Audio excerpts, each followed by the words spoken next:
So I've got a quote here that I set up as an introduction to my channel, which is, "Hello artists, welcome to your weekly dive into what it means to be an artist, why we do it and how we get there." But there's no way to say that without sounding overly enthusiastic and YouTube fake, I guess. You know, that kind of like I'm constantly on mode, and I'm very enthusiastic and just like doing anything you can to grab attention. So I'm going to skip that for now and try and rework it for next week. Today I want to talk to you about bad art. What constitutes bad art?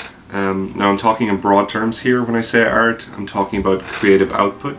Videos, music, painting, sculpture, an Instagram image, it doesn't really matter. What matters here is what separates good creation from the bad or mediocre.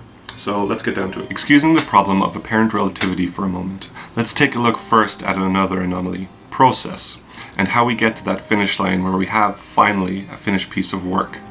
These days, with the advent of social media and mass visual broadcasts, the process often becomes as aesthetically vital as the finished work. Now that's not to say something as banal as the idea that process itself is merely more exposed to the act of documentation these days.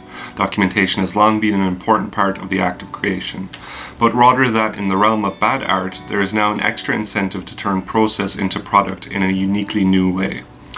It is here we reach what I have dubbed the adulation economy. This new economy emerges from how the pathway between artist and viewer or fan has been shrank to zero with the advent of image-based mass sharing. The adulation economy coaxes one to present work more often for the serotonin hit of a like or heart rather than simply for the act of mere neutral documentation or even simple promotion. With access to unfiltered and instant presentation tools, we can often feel pushed to show a work before it's finished. Or worse, we will make smaller, more insignificant visual catchphrase-esque or almost visual pun-type work that grants us some instant adulation points. In a way, the work can become a sort of product of like-based engineering, with ourselves as a result trying to think more and more like the algorithms we so loathe.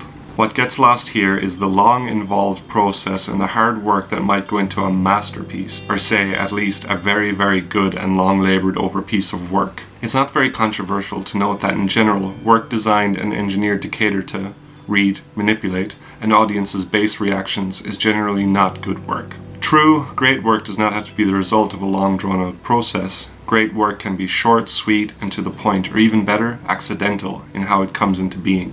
But it is not too far away from, dare I say, objective fact to state that great work usually does not involve intentional shortcuts where detail is concerned, nor is it based on the rapidity with which it can be created and displayed.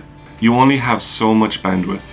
When you become obsessed with the rush of the post, you overlook the slower, more involved aspects of considered trial, error, and audience-free experimentation. It's easy to forget in this life that it's okay to work on something big for a long, long time in your cave and to show only when it's ready.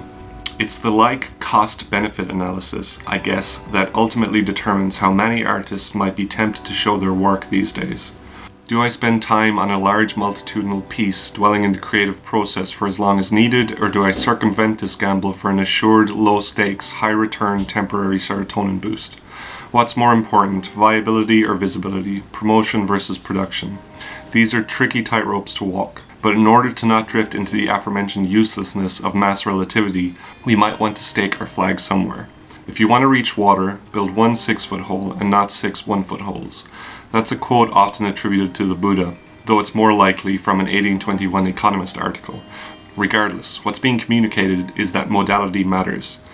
Try to please too many people, yourself included perhaps, and you might end up more thirsty than you started. No pun intended. I suppose our question on what constitutes bad art or what you might want to avoid doing comes down to your stance on this idea of philosophical relativity. The idea that there are no absolutes and as a result nothing transcendent or divine worth striving for. Is your work deadly serious? For some maybe even a life or death matter? Or is it instead a vehicle for traversal along this adulation economy? Often there is an unavoidable mixture of both. One thing's for sure though, what doesn't gel well with the relativist outlook is the idea of hard work.